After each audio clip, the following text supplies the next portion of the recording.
NEET में अच्छे score करना है तो तुम्हें बायो सुपर स्ट्रॉन्ग होनी चाहिए, और बायो को स्ट्रॉन्ग करने के लिए एनसीईआरटी कंप्लीट नॉलेज होनी चाहिए, बिकॉज यही वो बुक है जो तुम्हें 360 आउट ऑफ 360 स्कोर करा सकती है। नीट में अगर तुम्हारे 90 में से 85 प्लस क्वेश्चन भी सही हो जाते हैं बायोलॉजी में, तो जो बिल्कुल एनसीईआरटी बेस्ड हो, तो तुम्हें नीट में सेलेक्ट होने से कोई नहीं रोक सकता। तो आज हम इसी टॉपिक पर बात करने वाले हैं। अगर आपने अभी तक चैनल को सब्सक्राइब नहीं किया तो प्लीज़ चैनल को सब्सक्राइब कर लीजिए। तो चलिए शुरू करते हैं।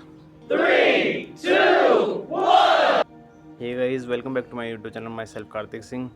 तो आज हम बात करने वाले हैं बायोलॉजी की एनसीईआरटी को पढ़ने का बेस्ट तरीका। अगर आप सोचते हैं कि बायोलॉजी की एनसीईआरटी सिर्फ एक बुक है तो प्लीज़ ऐसी गलती मत करना, क्योंकि बायोलॉजी की एनसीईआरटी सिर्फ एक बुक नहीं है, तुम्हारे डॉक्टर बनाने का एक फर्स्ट स्टेप है। सो प्लीज़ बायो की एनसीईआरटी को रिस्पेक्ट दें। रिस्पेक्ट कैसे?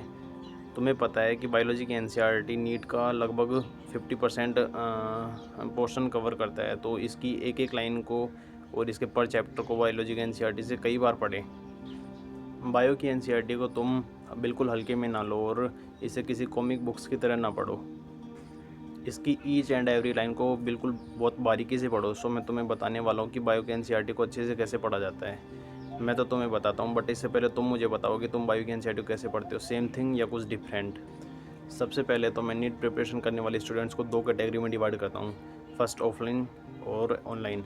ऑफलाइन वाले स्टूडेंट्स हैं जो मोस्टली ड्रॉपर्स हैं, तो वो मानते हैं कि हमारे पास लास्ट ईयर के नोट्स पड़े हुए हैं तो हम उन्हीं से ही पढ़ लेंगे।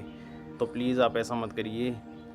अगर तुम्हारे पास लास्ट ईयर के नोट्स हैं और वो तुम्हें अच्छे से आते हैं तो तुम उसे प्रीफर कर सकते हो, लेकिन इस साल के नोट्स भी बनाओ, भले ही तुम रफ नोटबुक में बनाओ, लेकिन बनाओ ज़रूर, क्योंकि हर साल नया अपडेटेड वर्जन आता है। और नीट 2025 के पेपर के बाद तो वर्जन और भी ज़्यादा अपडेट हो चुका है। सेकंड है ऑनलाइन वाले स्टूडेंट। ऑनलाइन वाले स्टूडेंट्स उन्हें टीचर से पढ़िए जो तुम्हें एनसीईआरटी बेस्ड नोट्स प्रोवाइड करते हैं, और ये थोड़ा बहुत इधर उधर चलता है, but NCERT mostly completely cover होनी चाहिए।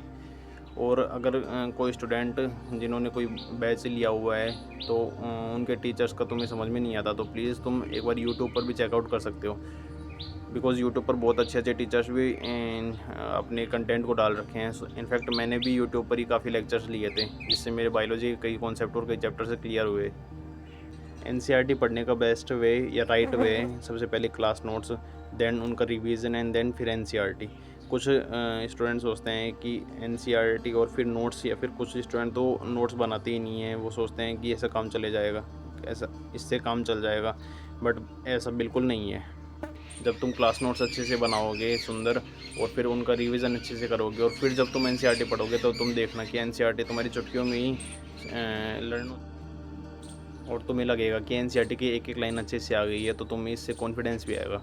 और अगर तुम ऐसा सोच रहे हो कि नोट्स एनसीईआरटी तो मेरे नोट्स में है तो इसलिए मैं एनसीईआरटी को स्किप कर दूँ, तो ये भी बहुत बहुत बुरा मेथड है। बिकॉज तुम्हें ये भी पता है कि एनसीईआरटी की लाइन टू लाइन पेपर में एनसीईआरटी की exact line to line question आते हैं। तो और बायो की एनसीईआरटी को इतनी बार और इतनी अच्छी तरीके से पढ़ो, जब तुम कोई टेस्ट या फिर कोई क्वेश्चन अटैम्प्ट करो तो तुम्हें ये पता हो कि हाँ भाई, ये क्वेश्चन तुम्हारे उस पेज के उस पैराग्राफ की उस लाइन से है, तब तुम समझना कि तुम्हें एनसीईआरटी अच्छे से आ गई है। एनसीईआरटी कंप्लीट सारी लाइन्स की इमेज और सारे डायग्राम्स की इमेज तुम अपने माइंड में सेट कर लो।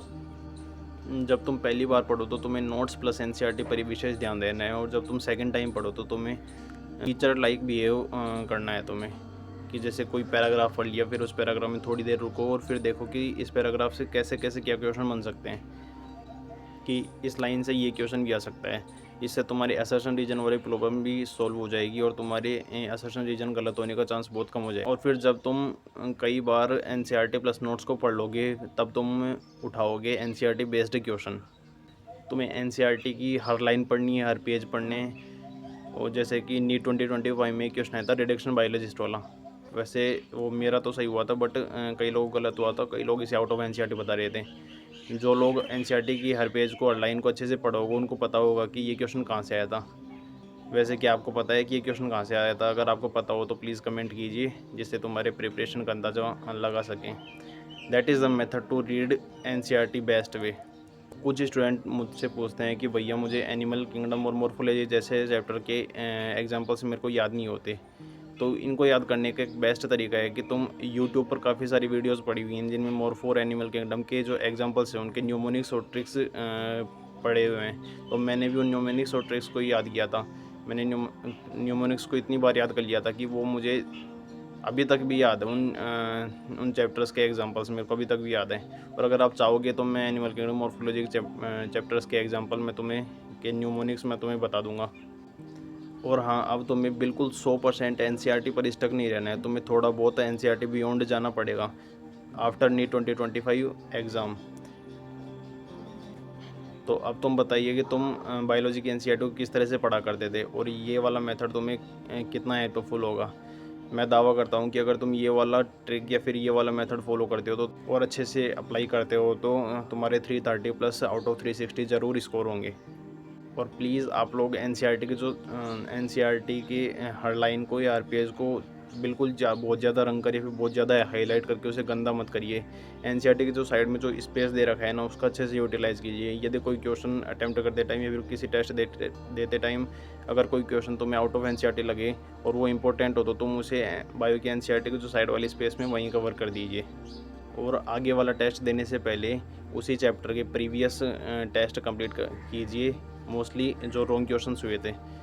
तो आई होप आपको ये वीडियो बहुत अच्छी लगी होगी और आपके लिए हेल्पफुल रही होगी। सो प्लीज़ लाइक कीजिए और अगर ऐसी मोर स्टडी वीडियो जाननी है तो आप इस चैनल को सब्सक्राइब कीजिए। मिलते हैं नेक्स्ट वीडियो में ऐसी एक नई स्टडीज वीडियो के साथ। Till then take care and keep study.